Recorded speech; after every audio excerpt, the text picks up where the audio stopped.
Hello दोस्तों, तो आज हम लोग बात करने वाले हैं बिजनेस स्टडी के मार्केटिंग मैनेजमेंट के एमसीक्यू के बारे में, क्योंकि एक्चुअल में तो आपके एग्जाम में एमसीक्यू ही आएगा। तो एमसीक्यू में आज हम लोग कुछ डिफरेंट टाइप ऑफ एमसीक्यू करेंगे और इसके साथ साथ वेस्ट बंगाल बोर्ड में कौन कौन से एमसीक्यू आया हुआ है वहाँ से क्वेश्चन करेंगे। आशा और उम्मीद है कि यहाँ से बहुत सारा क्वेश्चन आपका मैच करेगा, लेकिन फिर भी हम आपको बार बार बोलेंगे कि पहले पीछे का सारा वीडियो आप अच्छे से देखिए, क्योंकि वीडियो का कॉन्सेप्ट अगर आपका क्लियर होगा तो कोई एमसीक्यू अगर घुमा के भी पूछता है तो आप आराम से उसका आंसर कर पाएंगे, क्योंकि उस टॉपिक के बारे में आप अच्छे से जानते हैं। इसीलिए डायरेक्ट एमसीक्यू पढ़ना बिल्कुल भी सही नहीं है। पहले सारा पीछे का वीडियो कंप्लीट करिए, फिर एमसीक्यू देखेंगे तो आपको बहुत अच्छे से समझ में भी आएगा। और आज हम लोग पीछे के सारे लेक्चर क्लास के साथ इस एमसीक्यू के क्वेश्चन को कनेक्ट भी करेंगे, तो आप और बेहतर समझ पाएंगे अगर वीडियो आप पीछे देखे हैं तो। और ये एमसीक्यू बहुत इंपॉर्टेंट क्लास होने वाला है, तो अपने दोस्तों के साथ जरूर शेयर करिए, ठीक है। और अगर अच्छा लगा तो लाइक और कमेंट करिए। तो स्टार्ट करते हैं हम लोग। सबसे पहले हम लोग इसमें पहला क्वेश्चन आप देख पा रहे होंगे, इसमें दिया है कि the function of marketing is. Marketing का क्या फंक्शन है, मतलब मार्केटिंग में क्या क्या करते हैं। तो देखो, हमारा पहला लेक्चर क्लास का पहला वीडियो 1 जाके आप देखेंगे तो उसमें हम लोगों ने पढ़ाया ही है कि फंक्शन ऑफ मार्केटिंग। अब फंक्शन ऑफ मार्केटिंग में हम लोगों ने क्या पढ़ा है, बाइंग, सेलिंग, असेंबलिंग सब पढ़ाए थे ना, ट्रांसपोर्टेशन, वेयर हाउसिंग। अब पढ़िए ऑप्शन, बोला प्रोडक्शन, प्लानिंग एंड डेवलपमेंट। दूसरा नंबर है बाइंग एंड असेंबलिंग। तीसरा gathering and analysing the information. मतलब ऑल ऑफ दिस होगा, सारा ही तो ऑप्शन मैच कर रहा है ना, तो ऑल ऑफ दिस होगा। नेक्स्ट आ रहा है विच of the following is not the function of marketing. इसमें से कौन सा मार्केटिंग का फंक्शन नहीं है। पहला नंबर पैकेजिंग, हम लोग पढ़ाए हैं पैकेजिंग, प्राइसिंग, लेबलिंग सब कुछ पढ़ाया हुआ है। तो पैकेजिंग भी है, प्राइसिंग भी है, वेयर हाउसिंग भी है।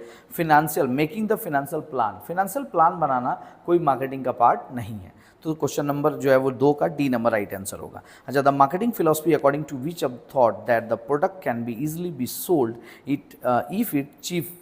बोला कि प्रोडक्ट अगर सस्ता हो, ठीक है, तो बहुत ईजिली जो है वो सोल्ड हो पाता है। ये कौन सी फिलॉसफी बता रहा है, तो बोल रहा है कि ये प्रोडक्ट के बारे में अगर बता रहा है तो प्रोडक्शन से रिलेटेड है। अगर प्रोडक्शन का कॉस्ट अगर आपका कम होगा तो ऑब्वियसली प्रोडक्ट आपका सस्ता होगा, यानी प्रोडक्शन से रिलेटेड बता रहे हैं, यानी प्रोडक्शन फिलॉसफी होगा। अगर कस्टमर के बारे में कुछ बता रहा है तो फिर कस्टमर या पब्लिक ओरिएंटेड फिलॉसफी होगा, ठीक है। तो यहाँ पे होगा कौन सा, option number A, the production oriented philosophy, ठीक है। नीचे आ रहा है the marketing philosophy which consider that the forms can be attain the success through only through the customer satisfaction. देखो, कस्टमर सेटिस्फैक्शन बोल रहा है तो कौन सी फिलॉसफी होगी, इसमें होगा option number C, customer oriented philosophy. Customer को प्रमोट करने के लिए, कस्टमर को सेटिस्फाई करने के लिए जिस फिलॉसफी पे काम करेंगे वो कस्टमर ओरिएंटेड फिलॉसफी होगा। प्राइस से रिलेटेड या प्रोडक्शन प्रोसेस से रिलेटेड बात करेंगे तो प्रोडक्शन फिलॉसफी होगा, ठीक है। और प्रोडक्ट के डेवलपमेंट के बारे में बात करेंगे तो फिर प्रोडक्ट फिलॉसफी होगा, ठीक है।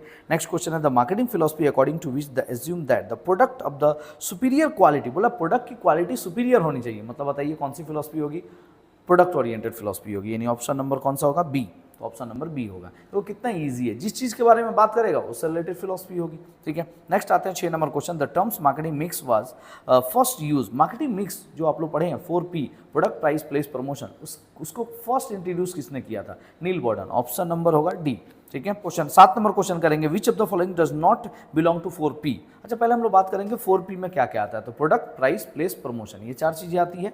अब हम लोग चेक करेंगे कि उसमें से कौन सा इन चारों में से नहीं है। तो पहला नंबर प्रोडक्ट है, फिजिकल डिस्ट्रीब्यूशन है यानी प्रमोशन है, और फिजिकल डिस्ट्रीब्यूशन है यानी प्लेस है। फिजिकल डिस्ट्रीब्यूशन मतलब प्लेस, ठीक है। तो प्रोडक्ट, प्राइस, प्राइस तो है ही नहीं, प्लेस है, फिजिकल डिस्ट्रीब्यूशन मतलब प्लेस, और प्रमोशन है मतलब प्रॉफिट। प्रॉफिट तो कोई पार्ट ही नहीं होता, प्रॉफिट की जगह पे प्राइस होता है, तो प्रॉफिट जो है वो 4P का पार्ट नहीं है। नेक्स्ट बात देखो, ये सारा चीज़ करने के बाद आप लोग हमारे ऐप्स में जो है वो MCQ का एग्जाम जरूर दीजिएगा। जो लोग भी कोर्स परचेज कर लिए वो MCQ का एग्जाम दीजिए, है ना। इससे रिलेटेड कई सारे MCQ के अलग अलग एग्जाम हम लोग कंडक्ट किए हैं, और एग्जाम में सबसे अच्छा बात होता है कि एग्जाम कंप्लीट करने के बाद इंस्टेंट आपको रिजल्ट मिलेगा, मैंने एकदम विद इन द मिनट्स के भीतर आपको वो रिजल्ट मिल जाएगा कि 1 मिनट के भीतर आपको रिजल्ट पता चल जाएगा कि कौन कौन सा जो है वो आपने सही किया, कौन कौन सा गलत किया।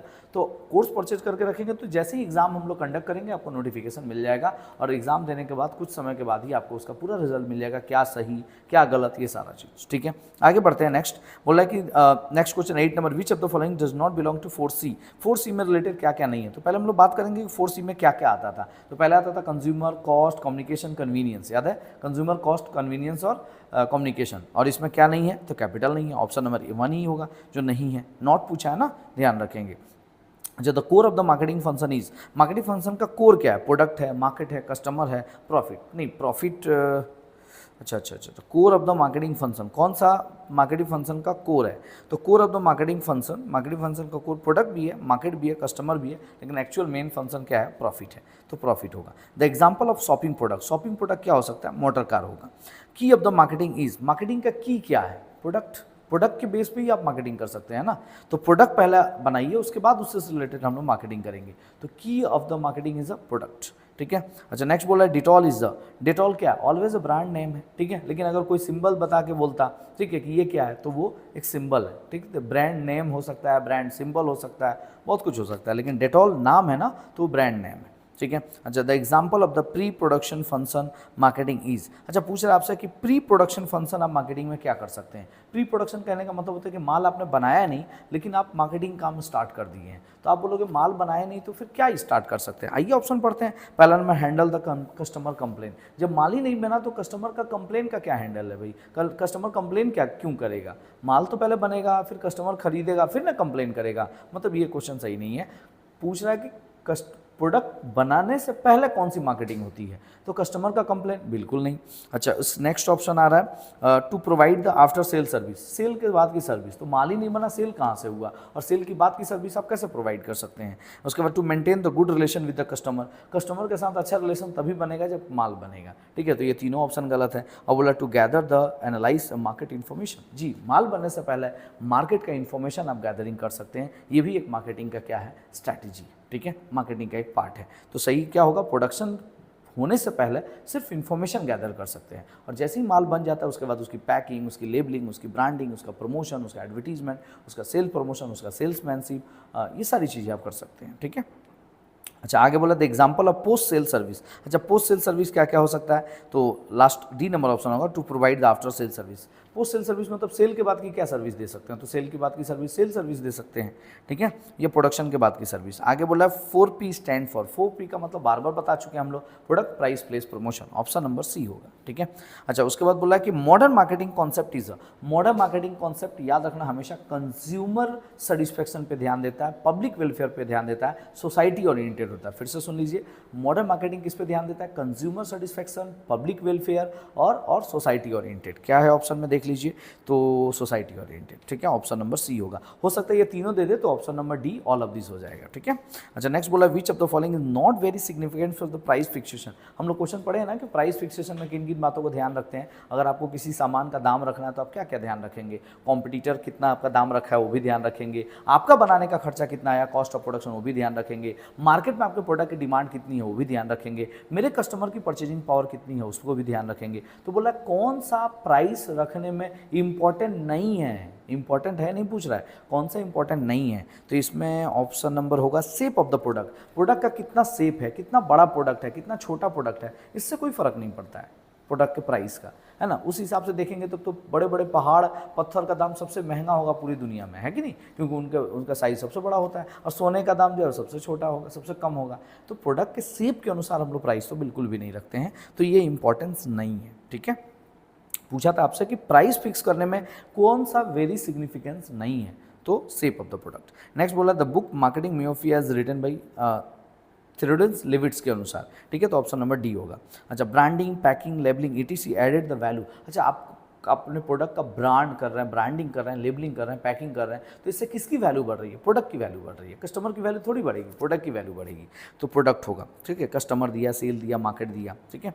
अच्छा, बोला the marketing concept which give more importance on consumer welfare instead of consumer satisfaction. बोला बताइए वो कौन सी मार्केटिंग है जो मार्केटिंग कॉन्सेप्ट है give more importance to the consumer welfare instead of the consumer satisfaction. कुछ मार्केटिंग कंज्यूमर वेलफेयर को ज़्यादा ध्यान देती है कस्टमर सेटिस्फैक्शन के कंपेयर में, तो उसको कौन सी मार्केटिंग बोलते हैं? उसको सोशल कॉन्सेप्ट मार्केटिंग बोलते हैं। और अगर कस्टमर पे ध्यान देगा तो कस्टमर के सेटिस्फैक्शन पे ध्यान देगा तो क्या होगा? कस्टमर ओरिएंटेड मार्केटिंग होगा, यानी ऑप्शन नंबर सी होगा। लेकिन अभी फिलहाल वो बोल रहा है कि किस पे ध्यान देते हैं? More importance of the consumer welfare, तो कंज्यूमर वेलफेयर होगा तो सोशल कॉन्सेप्ट होगा, ठीक है। नेक्स्ट बात करते हैं who introduce the concept marketing mix first. बता चुके हैं, ये क्वेश्चन रिपीट है, नील बॉर्डन, ठीक है। Option number B. Which of the following is not the importance of the price fixation. फिर से आ गया कि प्राइस को फिक्स करने में कौन सा इंपॉर्टेंट नहीं है, शेप ऑफ द प्रोडक्ट या shape of the commodity. Option number B. According to PF Drucker the main objective of the business, business का मेन ऑब्जेक्टिव क्या है? सर बिजनेस का मेन ऑब्जेक्टिव तो प्रॉफिट कमाना होता है, तो याद रखिएगा option number sorry PF Drucker के अनुसार बिजनेस का मेन ऑब्जेक्टिव जो होगा वो क्रिएशन ऑफ कस्टमर होगा, यानी न्यू क्रिएशन ऑफ कस्टमर होगा, यानी नए नए कस्टमर को क्रिएट करना। तो याद रखिएगा पीएफ डकर के अनुसार, एक पर्टिकुलर व्यक्ति के अनुसार पूछ रहा है, वैसे बिजनेस का बोलेगा तब तो प्रॉफिट मेकिंग होगा, ठीक है, लेकिन पीएफ डकर के अनुसार ऑब्जेक्टिव ऑफ मेन बिजनेस का ऑब्जेक्टिव क्या होना चाहिए, तो क्रिएशन ऑफ कस्टमर, यानी न्यू कस्टमर को क्रिएट करते जाइए, ठीक है। नेक्स्ट हो रहा है dash is use of the name of the brand of the product. Brand के लिए क्या यूज करते हैं हम लोग पढ़े थे, तो सिंबल, नेम, ये सारा चीज़ तो आता है, तो डायग्राम, सिंबल, नेम, ईटीसी, यानी all of this, option number D होगा। और नेक्स्ट आते हैं 25 number, in society oriented marketing concept dash emphasis on. Society oriented में, सोसाइटी कॉन्सेप्ट अगर है, सोसाइटी ओरिएंटेड मार्केटिंग है, तो आप किस पे फोकस करोगे, सब पे, पब्लिक रिलेशन पे, कस्टमर सेटिस्फैक्शन पे, कंज्यूमर सेटिस्फैक्शन पे, कंज्यूमर वेलफेयर पे, सब पे, यानी ऑल ऑफ दिस ऑप्शन होगा, ठीक है। The concept which believe in the cost reduction through the mass production, mass production के जरिए आप कॉस्ट को रिड्यूस करें, ये कौन सा कॉन्सेप्ट है, ऑलरेडी हम बता चुके हैं, प्रोडक्शन कॉन्सेप्ट है। जहाँ पे बोला था ना कि चीफ रेट होगा तो क्या होगा, प्रोडक्शन कॉन्सेप्ट, यहाँ पे बोला कॉस्ट रिड्यूस कर रहे हैं, मतलब प्रोडक्शन कॉन्सेप्ट, एक ही बात हुआ। अच्छा, after the sale service, after the sale service is not required, बोला बताओ वो कौन सा गुड्स है जिसमें आफ्टर सेल सर्विस की जरूरत बिल्कुल ही नहीं होती है, कौन सा गुड्स हो सकता है, तो कन्वीनियंस गुड्स हो सकता है। कन्वीनियंस गुड्स का मतलब क्या होता है, बताए थे ना, माचिस का बॉक्स हो सकता है, आइसक्रीम हो सकता है। अब आइसक्रीम में आफ्टर सेल सर्विस क्या होगा, लिए खरीद के खा लिए भाई, आफ्टर सेल सर्विस क्या होगा, उसका रिपेयरिंग करवाएगा कि मतलब उसका जो है वो होम डिलीवरी करवाएगा, या उसका क्या करवाएंगे आप, आफ्टर सेल सर्विस में क्या होगा, वारंटी, गारंटी, क्या आइसक्रीम का क्या वारंटी गारंटी, आप खरीदे खा लिए, तो आफ्टर सेल सर्विस में कुछ भी नहीं है। आइसक्रीम में प्रॉब्लम आएगा, तुम कस्टमर केयर को फ़ोन करेगा कि भाई ये प्रॉब्लम आ रहा है, ऐसा थोड़ी होता है ना। तो बोल रहा है कि किसमें आफ्टर सेल सर्विस की ज़रूरत नहीं होती है, कन्वीनियंस गुड्स में, मतलब एग्जाम्पल आप याद रखिएगा, आइसक्रीम, माचिस बॉक्स वगैरह, ये सब। विच of the following is included in the modern marketing, याद रखिएगा हमेशा, ये मोस्ट इंपॉर्टेंट क्वेश्चन है कि मॉडर्न मार्केटिंग में किस पे फोकस करता है, कंज्यूमर सेटिस्फैक्शन पे मॉडर्न मार्केटिंग फोकस करता है, ठीक है। तो ऑप्शन नंबर होगा कौन सा, डी। अच्छा, convenience goods are, convenience goods का मतलब होता है कंज्यूमर गुड्स, यानी कंज्यूमर उसको परचेज करता है, ना कि इंडस्ट्रीज उसको परचेज करती है, तो convenience goods always related to the consumer goods, ठीक है। अच्छा, और उसके बाद बोला which of the following is not the elements of the marketing mix. अच्छा, मार्केटिंग मिक्स में कौन सा नहीं आता है, फिर से बताएंगे, 4P, product price place promotion, ठीक है, प्रोडक्ट प्राइस प्लेस प्रमोशन। अब कौन सा इसमें से नहीं आता है, पहला वाला ऑप्शन ही है, परचेज जो है वो प्रोडक्ट प्राइस प्लेस प्रमोशन में नहीं आता है। और इस तरीके से हम लोगों ने 30 क्वेश्चन कंप्लीट कर लिया, और अगर आप आगे का वीडियो अच्छे से देखे होंगे तो बहुत अच्छे से आपको MCQ समझ में आया होगा।